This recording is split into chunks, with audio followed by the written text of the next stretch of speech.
La madrugada del 8 de abril de 1991 comenzaba como cualquier otra en el Hospital Regional de Monterrey.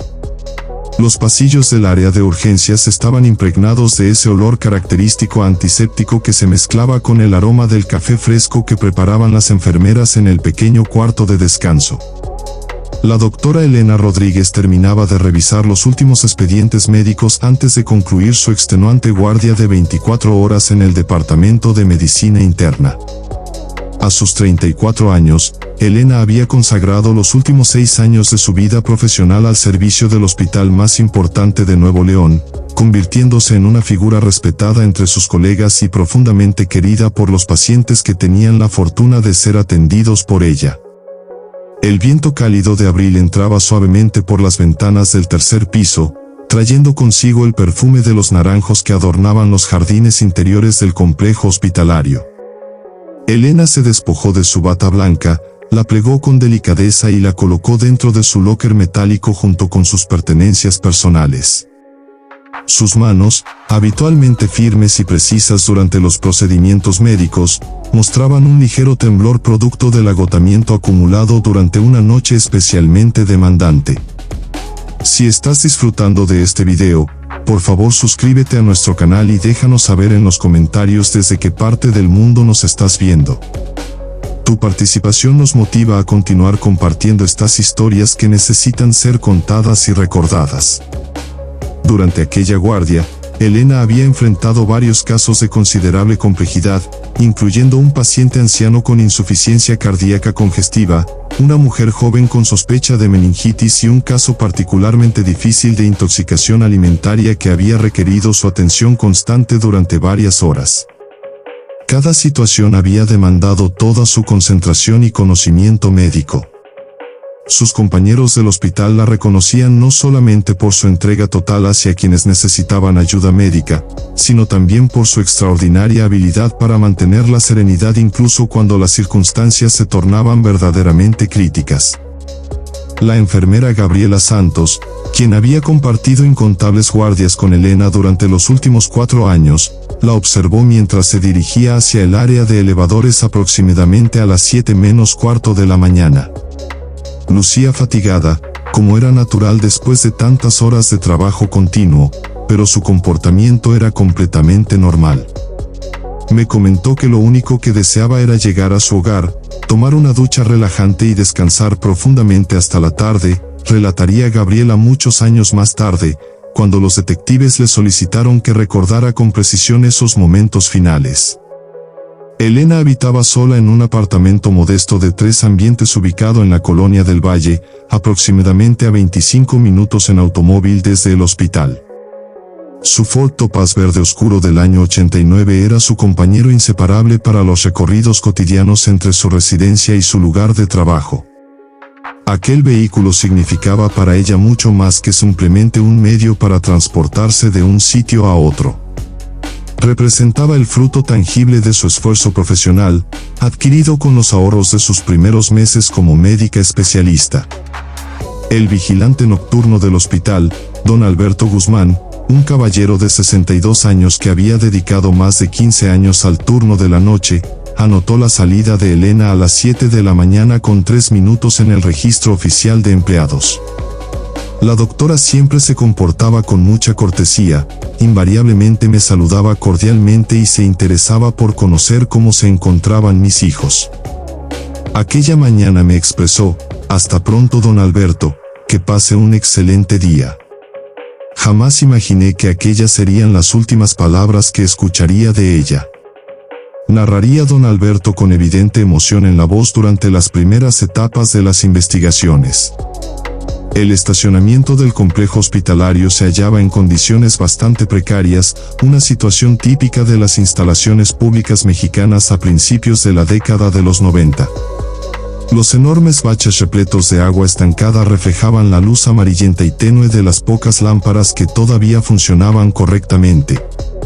Elena caminó con paso cansado hacia su automóvil, el cual había dejado estacionado en su espacio habitual, ubicado relativamente cerca de la salida que daba a la calle principal.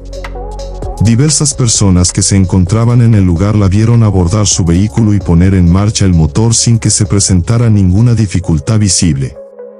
Las indagaciones posteriores demostrarían que Elena había conducido con normalidad a través de la avenida Constitución en dirección a su domicilio. Las cámaras de vigilancia de una gasolinera capturaron su vehículo pasando frente al establecimiento exactamente a las 7:18 de la mañana. Todo parecía desenvolverse de manera absolutamente rutinaria. No obstante, Elena Rodríguez nunca arribó a su apartamento en la Colonia del Valle, y su automóvil tampoco fue localizado en el sitio donde habitualmente lo dejaba estacionado. Su hermano mayor, Roberto Rodríguez, fue la primera persona en percatarse de que algo verdaderamente preocupante estaba ocurriendo. Roberto, de 38 años, se desempeñaba como contador en una firma de contabilidad establecida en el centro de Monterrey. Ambos hermanos mantenían la costumbre de comunicarse telefónicamente todos los días una vez que Elena finalizaba sus guardias nocturnas en el hospital. Cuando el teléfono continuó sonando sin obtener respuesta durante toda la mañana del 8 de abril, Roberto comenzó a experimentar una creciente sensación de angustia que se intensificaba con cada minuto que transcurría. Elena era una persona extremadamente metódica y confiable en todos los aspectos de su vida. Siempre me contactaba telefónicamente tan pronto llegaba a su casa después de completar sus turnos nocturnos. Cuando no recibí su llamada a las 10 de la mañana, comprendí que algo sumamente grave había acontecido.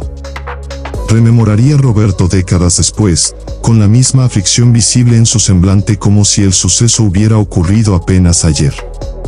Roberto tomó la determinación de trasladarse al apartamento de Elena utilizando el juego de llaves de repuesto que su hermana le había confiado varios meses antes por precaución. El edificio de 4 niveles, edificado durante los años 80, se levantaba entre otras construcciones residenciales similares en una avenida apacible flanqueada por árboles frondosos. Al arribar al apartamento 13, Roberto encontró la puerta completamente cerrada con cerrojo, exactamente de la manera en que Elena la había dejado antes de partir hacia el hospital la tarde precedente. El interior del apartamento exhibía todas las señales características de alguien que se había preparado con la intención de regresar después de cumplir una prolongada jornada laboral.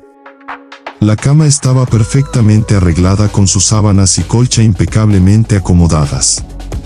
La ropa que Elena había seleccionado para vestirse después de tomar su baño descansaba cuidadosamente doblada sobre el respaldo de la silla del escritorio, y había una taza de té a medio consumir sobre la mesa de la cocina, testimonio silencioso de la rapidez con la que había tenido que salir rumbo al hospital la tarde anterior. Roberto inspeccionó meticulosamente cada rincón del pequeño apartamento buscando desesperadamente algún indicio que pudiera explicarle la ausencia inexplicable de su hermana. El armario de Elena mostraba claramente que no faltaba ninguna prenda de vestir significativa. Sus documentos de identidad y papeles importantes permanecían en su ubicación acostumbrada dentro del primer cajón del escritorio, y su bolso personal, el que utilizaba cuando no se encontraba trabajando, reposaba sobre el buró del dormitorio. Resultaba absolutamente evidente que Elena no había regresado a su hogar después de terminar su guardia hospitalaria. La preocupación de Roberto se transformó en terror genuino cuando constató que el automóvil de Elena tampoco se encontraba en el estacionamiento del edificio. Corrió apresuradamente hacia el teléfono público ubicado en la esquina más próxima y marcó inmediatamente al hospital, solicitando hablar urgentemente con su hermana. La recepcionista le confirmó que la doctora Rodríguez había concluido su turno durante la madrugada de ese día y había abandonado las instalaciones del hospital aproximadamente a las 7:03 de la mañana. Fue precisamente en ese momento cuando Roberto tomó la decisión que marcaría el comienzo de una búsqueda que se prolongaría por casi 3 décadas. Se dirigió sin demora a la comandancia de policía más cercana con el propósito de reportar formalmente la desaparición de su hermana. El oficial de guardia, un hombre robusto con uniforme arrugado y aspecto descuidado, lo recibió con la actitud burocrática y desinteresada tan característica de las instituciones gubernamentales mexicanas de aquella época. «Señor, Solamente han transcurrido algunas horas desde que su hermana fue vista por última vez. Lo más probable es que haya decidido visitar a alguna amistad o quizás se encuentre con algún conocido. Las mujeres profesionales de su edad ocasionalmente hacen este tipo de cosas sin avisar a sus familiares, le expresó el policía mientras completaba los formularios oficiales con evidente falta de interés y comprensión. Roberto sintió como la frustración y la indignación comenzaban a hervir intensamente en su interior, pero logró mantener la compostura y el autocontrol que su profesión de contador le había enseñado a desarrollar a lo largo de los años. Oficial, usted claramente no conoce a mi hermana en absoluto. Elena es una profesional médica altamente responsable y dedicada. Jamás desaparecería de esta manera sin comunicarse con su familia, y mucho menos después de haber cumplido con una guardia completa en el hospital. Algo verdaderamente terrible le ha sucedido, y requiero que las autoridades me asistan para localizarla cuanto antes, respondió Roberto con voz firme y determinada, aunque su tono evidenciaba la emoción que luchaba por contener. El oficial finalmente accedió de mala gana a completar el reporte oficial, pero advirtió a Roberto que las autoridades no podrían dar inicio a una búsqueda formal hasta que se cumplieran 48 horas completas desde el último avistamiento confirmado de Elena. Son las reglas del procedimiento establecido, señor. La gran mayoría de estos casos de desaparición se resuelven por sí mismos cuando la persona ausente regresa voluntariamente a su domicilio, le explicó con un tono notablemente condescendiente y paternalista. Roberto abandonó la comandancia de policía sosteniendo una copia del reporte oficial entre sus manos temblorosas y experimentando una profunda sensación de absoluto desamparo. Comprendía perfectamente que las siguientes horas resultarían absolutamente cruciales para localizar a Elena y que la responsabilidad de la búsqueda recaería principalmente sobre sus propios hombros y los de su familia. El sistema oficial de seguridad y justicia los había defraudado desde el primer instante, pero su determinación apenas comenzaba a consolidarse y fortalecerse. Aquella misma tarde Roberto organizó rápidamente un equipo de búsqueda improvisado que incluía a sus progenitores, Fernando y Beatriz Rodríguez, además de varios amigos cercanos y colegas de Elena provenientes del ambiente hospitalario. Fernando, un ingeniero civil de 65 años que había trabajado durante 4 décadas en proyectos de construcción por toda la ciudad, conocía las calles y avenidas de Monterrey con la misma familiaridad con que conocía su propia casa. Beatriz, dedicada al hogar durante toda su vida adulta y de 61 años de edad, había educado a sus 3 hijos con la convicción inquebrantable de que la unión familiar constituía el valor más importante, especialmente durante los momentos de mayor adversidad. Mi hija no es de las personas que simplemente desaparecen sin dar explicaciones, repetía Beatriz una y otra vez con voz entrecortada mientras recorrían las calles adyacentes al hospital interrogando a peatones, vendedores ambulantes y propietarios de comercios sobre si habían presenciado algo fuera de lo común durante aquella madrugada. Fernando, por su lado, se enfocó en visitar sistemáticamente talleres de reparación automotriz y lotes de vehículos usados, considerando la posibilidad de que el automóvil de Elena hubiera experimentado alguna falla mecánica grave. El doctor Antonio Herrera, director del Departamento de Medicina Interna y figura mentora de Elena, se enteró de la desaparición cuando arribó a su turno laboral esa misma tarde. Inmediatamente estableció contacto telefónico con Roberto para ofrecerle toda su colaboración y apoyo. Elena era una de las médicas más brillantes y comprometidas que he tenido el privilegio de conocer durante mis 25 años de trayectoria profesional. Resultaba absolutamente inconcebible que abandonara su vocación médica y a su familia sin proporcionar ningún tipo de explicación, les expresó a los padres de Elena cuando los visitó personalmente en su hogar esa misma noche.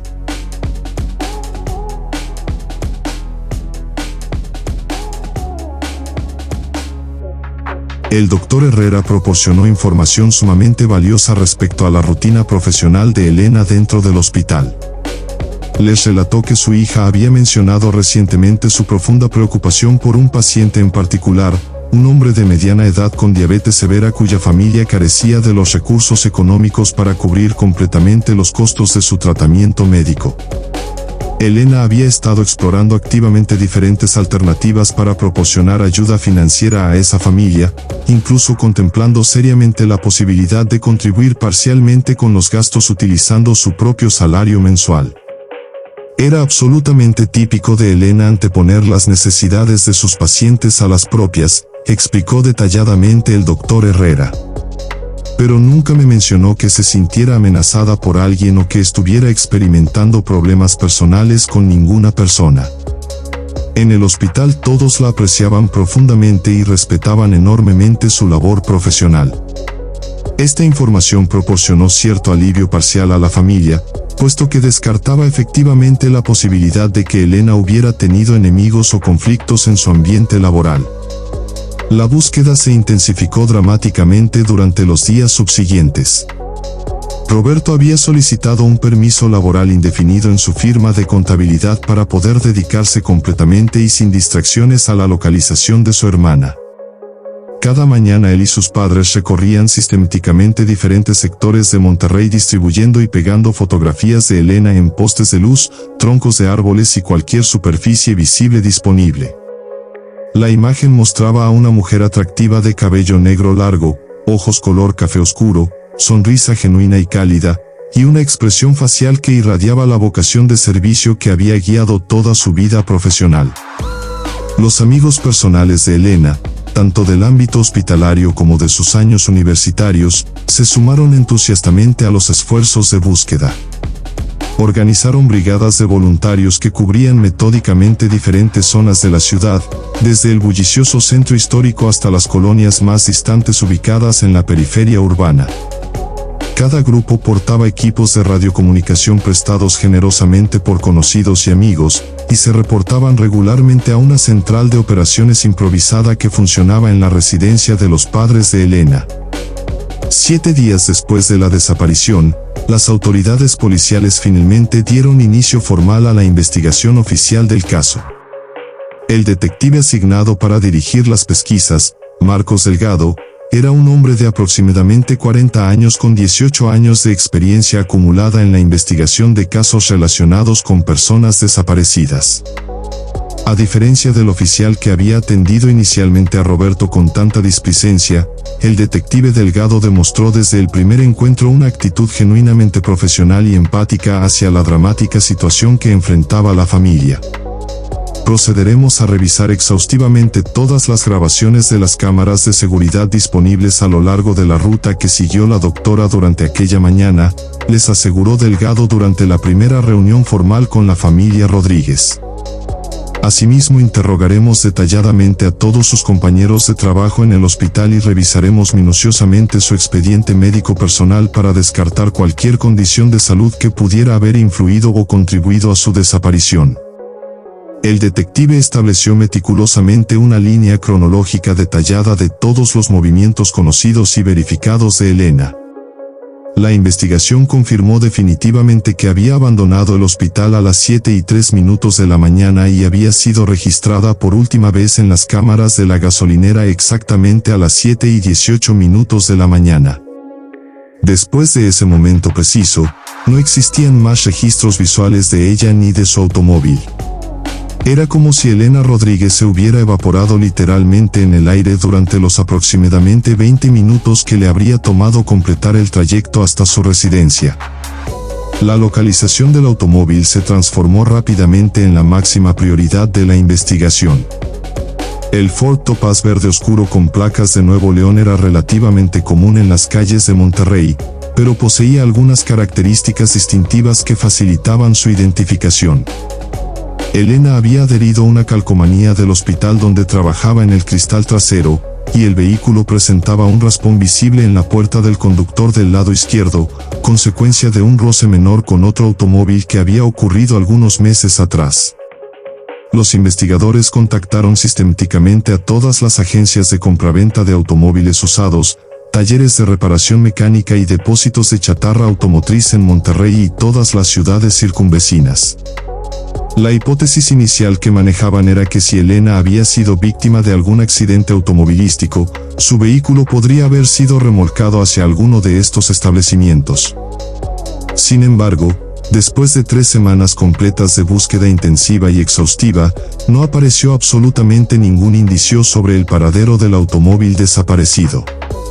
Las últimas semanas de abril y el inicio de mayo trajeron consigo las intensas lluvias características de esa temporada en la región de Nuevo León.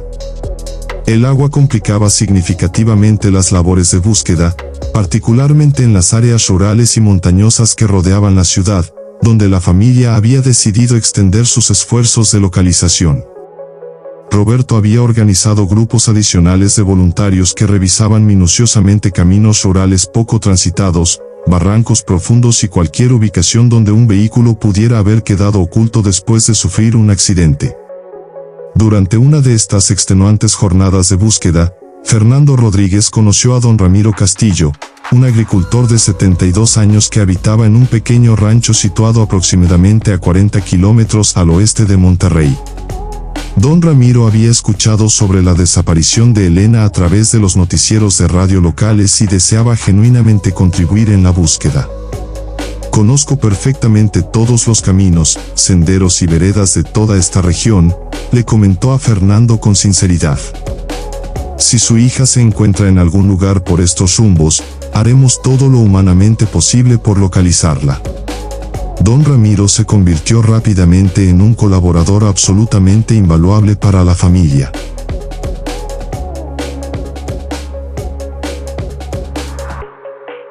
Su profundo conocimiento del terreno montañoso y sus extensos contactos con otros agricultores y rancheros de la zona permitieron expandir significativamente el área geográfica de búsqueda.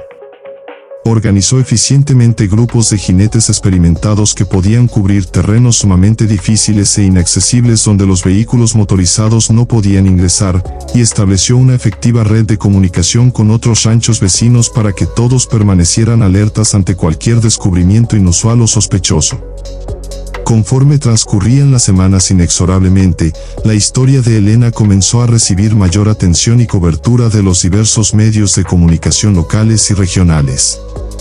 El caso de la doctora desaparecida conmovía profundamente las fibras más sensibles de la sociedad regiomontana.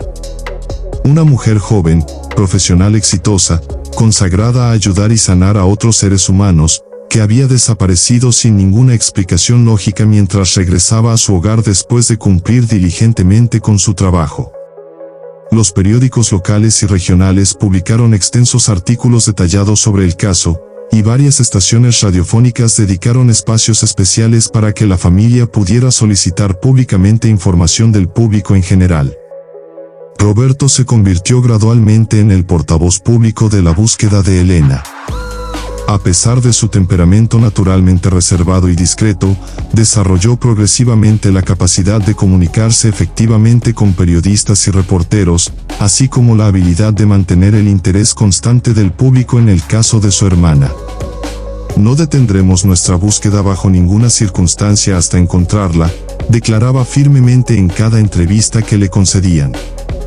Elena consagró completamente su vida profesional al cuidado de otras personas. Ahora nos corresponde a nosotros cuidarla a ella y hacer todo lo posible por traerla de regreso a casa con su familia.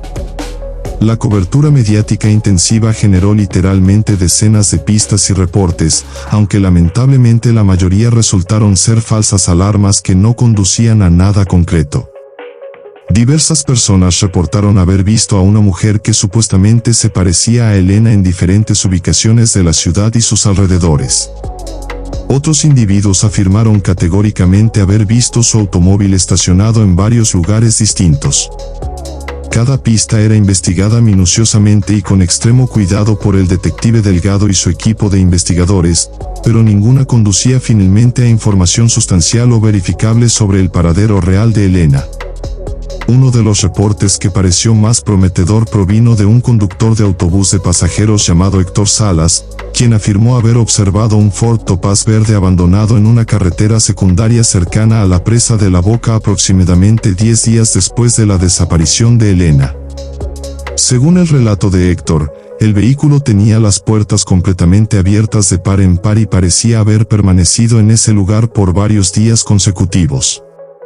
Sin embargo, cuando los investigadores se trasladaron rápidamente al lugar específico indicado por el conductor de autobús, no encontraron absolutamente ningún rastro del automóvil ni evidencia física alguna de que hubiera estado estacionado en ese sitio. El caso se complicó considerablemente cuando surgió información contradictoria respecto a los últimos días de Elena en el hospital antes de su desaparición. Una técnica de laboratorio del turno nocturno, Silvia Moreno, mencionó que había observado a Elena conversando telefónicamente de manera aparentemente tensa y preocupada durante la noche previa a su desaparición. Según el testimonio de Silvia, Elena había finalizado la llamada abruptamente de manera repentina y había parecido notablemente preocupada y distraída durante el resto de su turno laboral. Esta información motivó a los investigadores a revisar exhaustivamente los registros telefónicos completos del hospital, pero descubrieron con frustración que la institución no mantenía registros detallados ni archivo de las llamadas salientes realizadas desde los teléfonos internos. Resultaba completamente imposible determinar con quién había conversado Elena o si realmente había estado genuinamente preocupada por alguna situación específica. Silvia posteriormente admitió honestamente que era posible que hubiera confundido a Elena con otra doctora del turno, ya que aquella había sido una noche particularmente caótica y demandante en el área de urgencias médicas. Mientras tanto, la vida cotidiana de la familia Rodríguez se había transformado completamente y de manera irreversible. Fernando había reducido drásticamente sus horas laborales en sus proyectos de ingeniería para poder dedicar más tiempo y energía a la búsqueda continua, lo cual había afectado significativamente los ingresos económicos familiares. Beatriz había desarrollado severo insomnio crónico y había perdido más de 15 kilos de peso corporal desde el momento de la desaparición de Elena. Roberto había agotado completamente todos sus días de permiso laboral y enfrentaba ahora la muy real posibilidad de perder definitivamente su empleo si no regresaba pronto a sus responsabilidades profesionales, pero se negaba rotundamente a abandonar la búsqueda incansable de su hermana. La presión económica y el estrés emocional comenzaban a cobrar una factura devastadora en toda la familia. Las cuentas y facturas se acumulaban mes tras mes, los gastos directamente relacionados con la búsqueda como combustible, impresión de volantes, recompensas ofrecidas aumentaban dramáticamente cada semana, y la terrible incertidumbre sobre el destino de Elena creaba una tensión constante y sofocante en el hogar familiar. Sin embargo, la determinación inquebrantable de encontrar a Elena se mantenía absolutamente firme e inquebrantable. En junio de 1991, 2 meses completos después de la desaparición inexplicable, la familia recibió apoyo completamente inesperado de una fuente verdaderamente sorprendente. El padre Javier Méndez, párroco de la iglesia Nuestra Señora de Guadalupe en la colonia donde residían los padres de Elena, se acercó a la familia para ofrecer no solamente apoyo espiritual y consuelo religioso, sino también ayuda sumamente práctica y tangible. El padre Méndez había organizado eficientemente a los feligreses de su parroquia para crear un fondo especial de apoyo económico destinado específicamente a la familia Rodríguez y para financiar los gastos continuos y crecientes de la búsqueda. Nuestra fe católica nos enseña claramente que debemos ayudar y apoyar a nuestros hermanos durante sus momentos de mayor dificultad y sufrimiento, explicó el padre Méndez con convicción durante una misa especial dedicada expresamente a la búsqueda de Elena. Esta familia necesita urgentemente nuestro apoyo solidario, y Elena necesita que jamás perdamos la esperanza de localizarla y traerla de vuelta. La comunidad religiosa se movilizó de manera verdaderamente impresionante y conmovedora, organizando rifas benéficas, ventas especiales de comida preparada y diversos eventos comunitarios para recaudar fondos sustanciales. El apoyo comunitario masivo le proporcionó fuerzas renovadas y esperanza fresca a la familia Rodríguez. Roberto pudo finalmente regresar a su trabajo profesional sabiendo con certeza que la búsqueda continuaría activamente con la valiosa ayuda de los numerosos voluntarios organizados y coordinados por el padre Méndez. Fernando encontró en la comunidad religiosa un espacio seguro para procesar todas sus emociones contenidas y sus temores más profundos, mientras que Beatriz halló consuelo genuino en las oraciones grupales y en la compañía solidaria de otras madres que habían enfrentado tragedias similares. Sin embargo, conforme los meses continuaban pasando inexorablemente uno tras otro, la dura realidad de la situación comenzaba a establecerse con toda su crudeza. El detective Delgado había agotado prácticamente la totalidad de las pistas convencionales disponibles sin obtener resultados concretos y verificables.